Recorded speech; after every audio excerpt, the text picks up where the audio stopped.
गांव के एक कोने में रामू नाम का एक मेहनती किसान अपनी पत्नी गौरी और एक सफेद बड़ी सी बिल्ली के साथ रहता था। बिल्ली का नाम था सुरीली। सुरीली न सिर्फ सुंदर थी बल्कि बहुत समझदार और वफादार भी थी। वो हमेशा रामू के साथ खेतों में जाती, कभी चूहों से अनाज बचाती तो कभी थके हुए किसान के पास आकर उसकी थकान मिटाती। रामू और गौरी बहुत गरीब थे, लेकिन मेहनत से उन्होंने अपने खेत में अच्छी फसल उगाई। रामू सुबह से शाम तक हल चलाता, गौरी घर के कामों के साथ साथ खेत में भी मदद करती और सुरीली दिन भर उनके साथ रहती।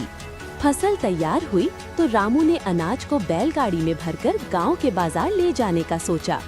गौरी ने कहा, इस बार तो मेला भी लगा है, कुछ बच्चों के लिए भी ले आएंगे।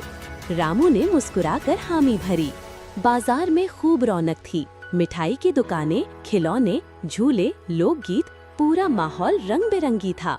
रामू ने अनाज बेचा, कुछ सामान खरीदा और सुरीली को भी एक सुंदर रिबन बांध दिया। लेकिन उस रात सब कुछ बदल गया। जब परिवार सो रहा था, दो चोर रामू के गोदाम में घुस आए। उन्होंने सोचा कि किसी को पता नहीं चलेगा, पर सुरीली की नींद हल्की थी। उसकी आंखें चमकी और वो चुपचाप चोरों के पीछे लग गई। जैसे ही एक चोर बोली उठाकर बाहर निकला, सुरीली उस पर झपटी। चोर घबरा गया और गिर पड़ा। सुरीली की आवाज से रामू और गांव वाले जाग गए। सब ने मिलकर दोनों चोरों को पकड़ लिया। अगले दिन पूरा गांव इकट्ठा हुआ। सुरीली के गले में फूलों का हार पहनाया गया। बच्चों ने उसके लिए दूध लाया।